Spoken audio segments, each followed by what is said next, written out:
Welcome back mga katambalan, mga hot topic and issue. Pag-usapan natin. Update po tayo kay Catherine Bernardo na kung saan nga po itong sikat ay nag-post sa kanyang social media account. At sikat nga po ay namili sa Landers. Makikita naman po doon sa mga photos na tuwang-tuwa nga po itong sikat habang namimili sa Landers. At makikita rin na nag-enjoy itong sikat kasama ang kanyang dog na si Snowy. Nahila-hila pa nga ditong sikat at makikita rin na nakaupo sikat at si Snowy doon sa napakalaking camping chair na tuwan-tuwa nga itong sikat rin at makikita rin na itong sikat ay umiinom ng mga sample na wine kung saan niya po ay inaalok sa Landers bago ka bumili at kapansin-pansin din po na kasama nitong sikat ang kanyang ina na si Mami Lynn.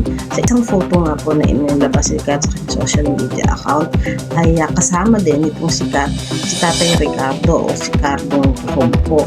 Makikita naman po doon na kumakain nga po itong sila Catherine, Mami Min at si Tatay Ricardo kasama ang pamilya nito sa Landers at makikita rin na may hawak pa nga na Landers cards itong si Tatay Ricardo at sikat. Matatandaan nga po na si Catherine nga po ay isa sa mga judge sa PGT na kung saan nga po ay talagang humanga sa ipinakitang talento ni Tatay Ricardo sa pamamagitan nga po ng trumpo na tinanghal nga po bilang winner ng Pilipinas Got Talent. So yung mga update natin ngayon kay Catherine, kayo mga katambalan, ano ang masasabi niyo? Mag-comment lang sa comment section, pag-usapan natin.